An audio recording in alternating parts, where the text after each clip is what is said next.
ನಮಸ್ಕಾರ ಸ್ನೇಹಿತರೆ, ಸುದ್ದಿ 9 ಯೂಟ್ಯೂಬ್ ಚಾನೆಲ್ಗೆ ಸ್ವಾಗತ. ಇದೀಗ ತಾನೇ ಬಂದಿರುವ ಮುಖ್ಯವಾದ ಮಾಹಿತಿಗಳು. ಕರ್ನಾಟಕದ ಬಜೆಟ್ ಎಫೆಕ್ಟ್. ಏಪ್ರಿಲ್ 1ರಿಂದಲೇ ಹೊಸ ಅಬಕಾರಿ ನೀತಿ ಜಾರಿಗೆ. ಬಿಯರ್ ವೈನ್ ಬೆಲೆ ಇಳಿಕೆ ಆದರೆ ರಮ್ ವಿಸ್ಕಿ ದುಬಾರಿ ಆಗುವ ಸಾಧ್ಯತೆ. ಶಾಕಿಂಗ್ ಮಾಹಿತಿಗಳು ಕೂಡ ಬಂದಿವೆ. ಗೃಹಲಕ್ಷ್ಮಿಯರಿಗೆ ಮತ್ತೊಂದು ಗುಡ್ ನ್ಯೂಸ್ ಕೊಟ್ಟ ಸರ್ಕಾರ. 27ನೇ ಕಂತು ಬಿಡುಗಡೆ ಬೆನ್ನಲ್ಲೇ ಮಹಿಳೆಯರಿಗೆ ಸೀರೆ ಭಾಗ್ಯವು ಕೂಡ ಘೋಷಣೆ. ಏನಿದು ಮಾಹಿತಿ, ಹೇಗೆ ಪಡೆದುಕೊಳ್ಳಬೇಕು, ಎಲ್ಲ ಮಾಹಿತಿ ನೋಡೋಣ. ಇನ್ನು ಚಿನ್ನ ಮತ್ತು ಬೆಳ್ಳಿ ಪ್ರಿಯರಿಗೆ ಮತ್ತೊಂದು ಗುಡ್ ನ್ಯೂಸ್. ಸತತವಾಗಿ ಕುಸಿತ ಕಾಣುತ್ತಿರುವ ಚಿನ್ನ, ಇವತ್ತಿನ ಚಿನ್ನದ ಬೆಲೆ ಮಾಹಿತಿ ಕೂಡ ಬಂದಿದೆ ಸ್ನೇಹಿತರೆ. ಮತ್ತೊಂದೆಡೆಯಲ್ಲಿ ಕಾಳಸಂತೆಯಲ್ಲಿ ವಾಣಿಜ್ಯ ಸಿಲಿಂಡರ್ 4,000 ರೂಪಾಯಿವರೆಗೂ ಮಾರಾಟವಾಗಿದೆ. ಬೆಂಗಳೂರಲ್ಲಿ 30% ಹೋಟೆಲ್ ಬಂದ್ ಆಗಿವೆ. ಎಲ್ಲ ಮಾಹಿತಿ ನೋಡೋಕ್ಕಿಂತ ಮೊದಲು ನೀವು ಸುದ್ದಿ 9 ಯೂಟ್ಯೂಬ್ ಚಾನಲ್ಗೆ ಮೊದಲು ಬಾರಿ ಭೇಟಿ ನೀಡುತ್ತಿದ್ರೆ ದಯವಿಟ್ಟು ಸಬ್ಸ್ಕ್ರೈಬ್ ಆಗಿ, ಪಕ್ಕದಲ್ಲಿ ಕಾಣಿಸೋ ಗಂಟೆ ಕೂಡ ಒತ್ತಿ. ಇದರಿಂದ ರಾಜ್ಯದ ಮಾಹಿತಿಗಳು ನಿಮಗೆ ಸಿಗುತ್ತವೆ. ವಿಡಿಯೋಗೆ ಲೈಕ್ ಮಾಡ್ತಾ ವಿಡಿಯೋನ ಪೂರ್ತಿಯಾಗಿ ನೋಡಿ. ಬನ್ನಿ ಸ್ನೇಹಿತರೆ, ಎಲ್ಲ ಮಾಹಿತಿಗಳನ್ನು ಡೀಟೇಲ್ ಆಗಿ ನೋಡೋಣ. ಇತ್ತೀಚೆಗೆ ಮುಖ್ಯಮಂತ್ರಿ ಸಿದ್ದರಾಮಯ್ಯನವರು ಕರ್ನಾಟಕದ ಬಜೆಟ್ ಅನ್ನು ಮಂಡಿಸಿದ್ದು, ಈಗ ಬಜೆಟ್ ಅನುಸಾರ ಏಪ್ರಿಲ್ 1ರಿಂದ ಹೊಸ ಅಬಕಾರಿ ನೀತಿ ಜಾರಿಗೆ ಆಗಲಿದೆ. ಹೌದು, ಈ ಒಂದು ಹೊಸ ನೀತಿಯ ಪ್ರಕಾರ ಬಿಯರ್ ಮತ್ತು ವೈನ್ ಬೆಲೆ ಇಳಿಕೆ ಆದರೆ ರಮ್ ವಿಸ್ಕಿ ಸೇರಿದಂತೆ ಜಿನ್ ಬೆಲೆ ದುಬಾರಿ ಆಗಲಿದೆ. ಹೌದು, ಸಿಎಂ ಸಿದ್ದರಾಮಯ್ಯನವರು ಈ ಬಾರಿಯ ಬಜೆಟ್ನಲ್ಲಿ ಹೊಸ ಅಬಕಾರಿ ನೀತಿಯನ್ನು ಜಾರಿಗೆ ತರುವ ಬಗ್ಗೆ ಘೋಷಣೆ ಮಾಡಿದ್ದಾರೆ. ಅದರಂತೆ ಸ್ನೇಹಿತರೆ, ಆಲ್ಕೋಹಾಲ್ ಪ್ರಮಾಣ ಅಂಶದ ಆಧಾರದಲ್ಲಿ ಹೊಸ ಸುಂಕ ವ್ಯವಸ್ಥೆ ಏಪ್ರಿಲ್ 1ರಿಂದಲೇ ಜಾರಿಗೆ ಆಗುತ್ತೆ. ಹೌದು, ಸಿಎಂ ಸಿದ್ದರಾಮಯ್ಯನವರು ಬಜೆಟ್ನಲ್ಲಿ ಘೋಷಣೆ ಮಾಡಿರುವುದರಿಂದ ಬಿಯರ್ ವೈನ್ ಬೆಲೆ ಇಳಿಕೆ ಆದರೆ ರಮ್ ವಿಸ್ಕಿ ಜಿನ್ ಬೆಲೆ ದುಬಾರಿ ಆಗಲಿದೆ.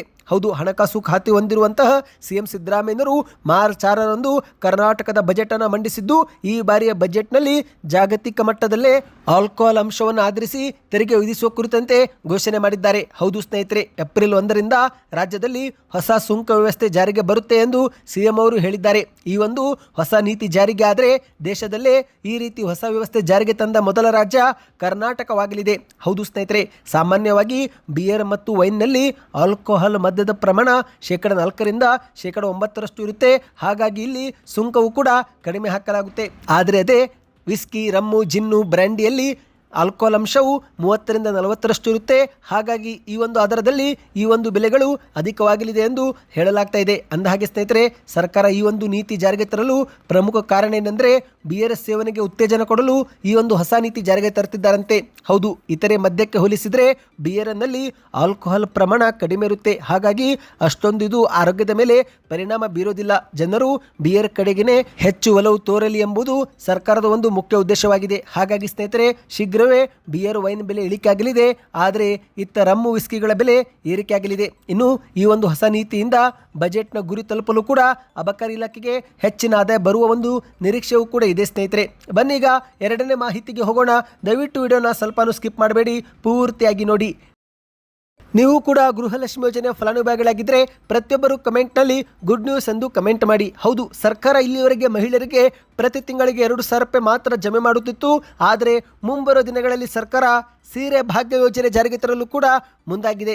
ಹೌದು ಸ್ನೇಹಿತರೆ, 2028ರ ಚುನಾವಣೆಯೂ ಕೂಡ ಹತ್ತಿರವಾಗುತ್ತಿದ್ದು, ಇಂತಹ ಸಮಯದಲ್ಲಿ ಮಹಿಳೆಯರಿಗೆ ಸರ್ಕಾರ ಮತ್ತೊಂದು ಸಿಹಿ ಸುದ್ದಿ ಕೊಟ್ಟಿದೆ. ಈ ಒಂದು ಸುದ್ದಿ ಕೇಳಲು ನಿಜಕ್ಕೂ ಮಹಿಳೆಯರಿಗೆ ಸಂತೋಷವಾಗಲಿದೆ. ಯಾಕಂದರೆ ಗೃಹಲಕ್ಷ್ಮಿ ಯೋಜನೆಯಡಿಯಲ್ಲಿ ಇಲ್ಲಿವರೆಗೆ 2,000 ರೂಪಾಯಿ ಕೊಡಲಾಗುತ್ತಿದ್ದು, ಈಗ ಅಂತಹ ಮಹಿಳೆಯರಿಗೆ ಸೀರೆ ಭಾಗ್ಯವು ಕೂಡ ಘೋಷಣೆ ಮಾಡಲು ಸರ್ಕಾರ ಮುಂದಾಗಿದೆ. ಹೌದು ಸ್ನೇಹಿತರೆ, ಇಲ್ಲಿ ಒಂದು ಮುಖ್ಯವಾದ ಮಾಹಿತಿ ಏನೆಂದರೆ ಎಲ್ಲ ಮಹಿಳೆಯರಿಗೆ ಸೀರೆ ಕೊಡೋದಿಲ್ಲ.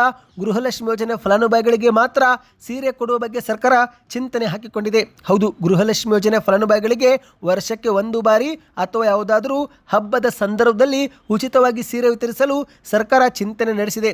ಉದಾಹರಣೆಗೆ ಸ್ನೇಹಿತರೆ, ಯುಗಾದಿ ಅಥವಾ ವರಮಹಾಲಕ್ಷ್ಮಿ ಹಬ್ಬದ ವೇಳೆ ಮಹಿಳೆಯರಿಗೆ ಈ ಒಂದು ಸೀರೆ ನೀಡುವ ಸಾಧ್ಯತೆ ಇದೆ. ಮತ್ತು ಇಲ್ಲಿ ಮುಖ್ಯವಾಗಿ ಈ ಒಂದು ಮಹಿಳೆಯರಿಗೆ ಕೊಡಲಾಗುವ ಸೀರೆಗಳನ್ನು ಕರ್ನಾಟಕದ ನೇಕಾರರಿಂದಲೇ ಖರೀದಿಸಿ ವಿತರಣೆ ಮಾಡುವುದರಿಂದ ರಾಜ್ಯದ ನೇಕಾರರಿಗೂ ಕೂಡ ಆರ್ಥಿಕವಾಗಿ ಸಹಾಯವಾಗಲಿದೆ ಎಂದು ಸರ್ಕಾರ ಒಂದು ಪ್ಲಾನ್ ಹಾಕಿಕೊಂಡಿದೆ. ಮತ್ತು ಇಲ್ಲಿ ಪುರುಷರಿಗೂ ಕೂಡ ಒಂದು ರೀತಿ ಇದು ಗುಡ್ ನ್ಯೂಸ್ ಆಗಲಿದೆ. ಯಾಕಂದರೆ ಹಬ್ಬ ಹರಿದಿನಗಳಲ್ಲಿ ಸೀರೆ ಕೊಡಿಸುವ ಜವಾಬ್ದಾರಿ ಸರ್ಕಾರವೇ ವಹಿಸಿಕೊಂಡ್ರೆ ಆಗ ಮನೆಯ ಯಜಮಾನನಿಗೆ ಸ್ವಲ್ಪ ಆರ್ಥಿಕ ಹೊರೆ ಕಡಿಮೆ ಆಗುವುದಂತೂ ನಿಜ.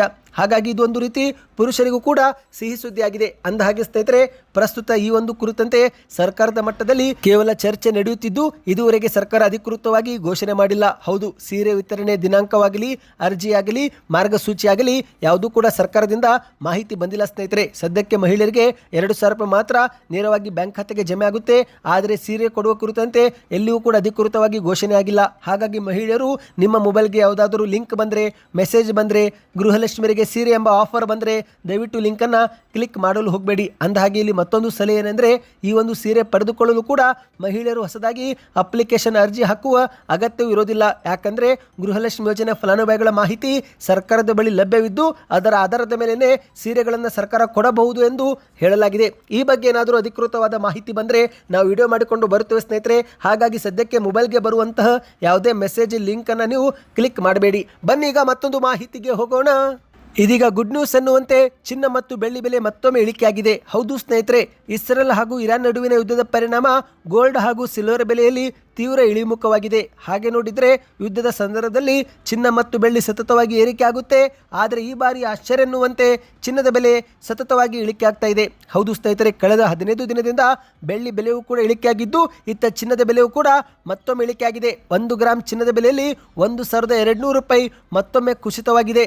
16,300 ರೂಪಾಯಿ ಇದ್ದಂಥ 24 ಕ್ಯಾರೆಟ್ 1 ಗ್ರಾಮ್ ಚಿನ್ನವು ಈಗ ಕುಸಿದು 15,900 ರೂಪಾಯಿ ಆಗಿದೆ. ಅಂದರೆ ಸ್ನೇಹಿತರೆ, 10 ಗ್ರಾಮ್ 24 ಕ್ಯಾರೆಟ್ ಅಪರಂಜಿ ಚಿನ್ನದ ಬೆಲೆ 1,59,000 ರೂಪಾಯಿ ಎಂದು ಹೇಳಲಾಗಿದೆ. ಇನ್ನು ಅದೇ ರೀತಿ ಬೆಳ್ಳಿ ಬೆಲೆಯೂ ಕೂಡ ಮತ್ತೊಮ್ಮೆ ಕುಸಿತವಾಗಿದೆ. 1 ಗ್ರಾಮ್ ಬೆಳ್ಳಿ 290 ಇತ್ತು, ಇವತ್ತು ಅದು 275 ರೂಪಾಯಿ. ಅಂದರೆ 1 kg ಬೆಳ್ಳಿಯ ಬೆಲೆ 2,75,000 ರೂಪಾಯಿ ಸ್ನೇಹಿತರೆ. ಈ ಒಂದು ಹಿಂದೆ ಬೆಳ್ಳಿ ಗರಿಷ್ಠ ಮಟ್ಟ 4,20,000 ಮುಟ್ಟಿತ್ತು. ಅಲ್ಲಿಂದ ಈಗ ಸತತವಾಗಿ ಕುಸಿತವಾಗಿ 2,75,000ಕ್ಕೆ ಬಂದಿದೆ. ಅದೇ ರೀತಿ ಚಿನ್ನವು ಕೂಡ 10 ಗ್ರಾಮ್ಗೆ 24 ಕ್ಯಾರೆಟ್ 1,82,000 ರೂಪಾಯಿ ಹೋಗಿತ್ತು. ಅಲ್ಲಿಂದ ಕುಸಿದು ಈಗ 1,59,000 ರೂಪಾಯಿ ಆಗಿದೆ. ನಿಮ್ಮ ಪ್ರಕಾರ ಚಿನ್ನ ಮತ್ತು ಬೆಳ್ಳಿ ಕುಸಿತವಾಗಬೇಕು, ಏರಿಕೆ ಆಗಬೇಕು?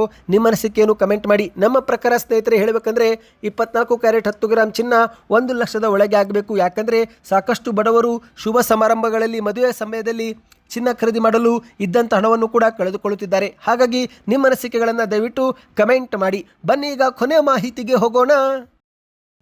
ಅಮೆರಿಕ, ಇರಾನ್ ಮತ್ತು ಇಸ್ರೇಲ್ ಯುದ್ಧದ ಕಾರಣದಿಂದಾಗಿ ಕರ್ನಾಟಕದಲ್ಲಿ ವಾಣಿಜ್ಯ ಬಳಕೆ ಗ್ಯಾಸ್ ಸಿಲಿಂಡರ್ ಪೂರೈಕೆಯಲ್ಲಿ ಸಮಸ್ಯೆ ಉಂಟಾಗಿದೆ. ಹೌದು ಸ್ನೇಹಿತರೆ, ಮಾಹಿತಿ ಪ್ರಕಾರ ಬೆಂಗಳೂರಲ್ಲಿ 30% ಸೇರಿದಂತೆ ರಾಜ್ಯಾದ್ಯಂತ ಹಲವು ಜಿಲ್ಲೆಗಳಲ್ಲಿ ಹೋಟೆಲ್ಗಳು ಬಂದ್ ಆಗುತ್ತಿವೆ. ಹೌದು, ಮಧ್ಯಪ್ರಾಚ್ಯ ಯುದ್ಧದಿಂದ ರಾಜ್ಯದಲ್ಲಿ ವಾಣಿಜ್ಯ ಬಳಕೆ ಸಿಲಿಂಡರ್ ಗ್ಯಾಸ್ ಪೂರೈಕೆಯಲ್ಲಿ ಭಾರಿ ವ್ಯತ್ಯಯ ಉಂಟಾಗಿದೆ. ಈಗಾಗಲೇ ಸಿಎಂ ಸಿದ್ದರಾಮಯ್ಯನವರು ಕೇಂದ್ರದ ಪೆಟ್ರೋಲಿಯಂ ಮತ್ತು ಅನಿಲ ಸಚಿವರಾದ ಹರ್ದೀಪ್ ಸಿಂಗ್ ಪುರಿ ಅವರಿಗೆ ಈ ಒಂದು ಸಮಸ್ಯೆಯ ಒಂದು ಕಳವಳವನ್ನು ಪತ್ರ ಬರೆಯುವ ಮೂಲಕ ವ್ಯಕ್ತಪಡಿಸಿದ್ದಾರೆ. ಕೂಡಲೇ ವಾಣಿಜ್ಯ ಬಳಕೆ ಸಿಲಿಂಡರ್ ಅನ್ನು ಮತ್ತೊಮ್ಮೆ ಪುನರಾರಂಭಿಸಬೇಕು ಎಂಬ ಮನವಿ ಕೂಡ ಮಾಡಿದ್ದಾರೆ. ಹೌದು, ಸದ್ಯಕ್ಕೆ ಸ್ನೇಹಿತರೆ ಬೆಂಗಳೂರಲ್ಲಿ 30% ಹೋಟೆಲ್ಗಳು ಬಂದ್ ಆಗುವ ಆತಂಕ ಎದುರಾಗಿದೆ. ಹೋಟೆಲ್ಗಳು ಮಾತ್ರವಲ್ಲ, ವಾಣಿಜ್ಯ ಬಳಕೆ ಸಿಲಿಂಡರ್ ಅವಲಂಬಿಸಿರುವ ಕಲ್ಯಾಣ ಮಂಟಪಗಳು, ಪಿಜಿಗಳು ಹಾಗೂ ಕ್ಯಾಟರಿಂಗ್ನವರಿಗೂ ಕೂಡ ಸಮಸ್ಯೆಯಾಗಿದೆ.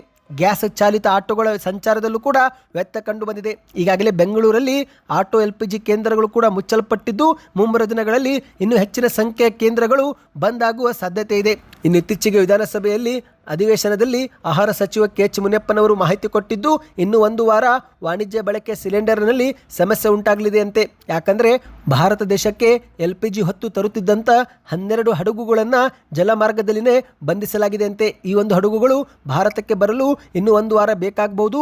ಅಲ್ಲಿವರೆಗೆ ಹೋಟೆಲ್ ಮಾಲೀಕರು ಎಲೆಕ್ಟ್ರಿಕ್ ಸ್ಟವ್ಗಳನ್ನೇ ಬಳಸಿ ಎಂದು ಮನವಿ ಕೂಡ ಮಾಡಲಾಗಿದೆ. ಅಂದಹಾಗೆ ಸ್ನೇಹಿತರೆ, ಈಗಾಗಲೇ ಕೆಲ ಹೋಟೆಲ್ನವರು ಸಿಲಿಂಡರ್ ಖಾಲಿಯಿಂದಾಗಿ ಸೌದೆ ಒಲೆ ಬಳಸಿಕೊಂಡು ಕೂಡ ಅಡುಗೆ ಮಾಡ್ತಿದ್ದಾರೆ. ಇನ್ನು ಕೆಲವು ಕಡೆಗೆ ಕಟ್ಟಿಗೆಗಳು ಮತ್ತು ಶೇಂಗಾ ಚಿಪ್ಪೆಯನ್ನು ಸುಟ್ಟು ಈ ಒಂದು ಅಡುಗೆ ಮಾಡುತ್ತಿರುವುದು ಬೆಳಕಿಗೆ ಬಂದಿದೆ ಸ್ನೇಹಿತರೆ. ಇನ್ನು ಸರ್ಕಾರದ ವರದಿಯ ಪ್ರಕಾರ 12 ಹಡಗುಗಳನ್ನು ಮಾರ್ಗದಲ್ಲಿನೇ ಬಂಧಿಸಲಾಗಿದ್ದು, ಇನ್ನು ಈ ಒಂದು ಅಡುಗೆ ಅನಿಲ ಬೇರೆ ಮಾರ್ಗದಲ್ಲಿ ತರಿಸಲು ಹೋದರೆ ಆಗ ಮತ್ತೆ ವೆಚ್ಚವೂ ಕೂಡ ಜಾಸ್ತಿ ಆಗುತ್ತೆ. ಹಾಗಾಗಿ ಸರ್ಕಾರ 1 ವಾರಗಳ ಕಾಲ ಕಾಯುವಂತೆ ಮನವಿ ಮಾಡಿದೆ ಸ್ನೇಹಿತರೆ. ಸದ್ಯಕ್ಕೆ ಎಷ್ಟೇ ಇತ್ತು. ಈ ಎಲ್ಲ ಮಾಹಿತಿ ಇಷ್ಟವಾಗಿದ್ದರೆ ದಯವಿಟ್ಟು ಚಾನಲ್ಗೆ ಸಬ್ಸ್ಕ್ರೈಬ್ ಮಾಡ್ಕೊಳ್ಳಿ. ನಿಮ್ಮ ಅನಿಸಿಕೆಗಳನ್ನು ಕಮೆಂಟ್ ಮಾಡ್ತಾ ವಿಡಿಯೋ ಹೇಗೆ ಅನಿಸ್ತು ಕಮೆಂಟ್ ಮಾಡಿ.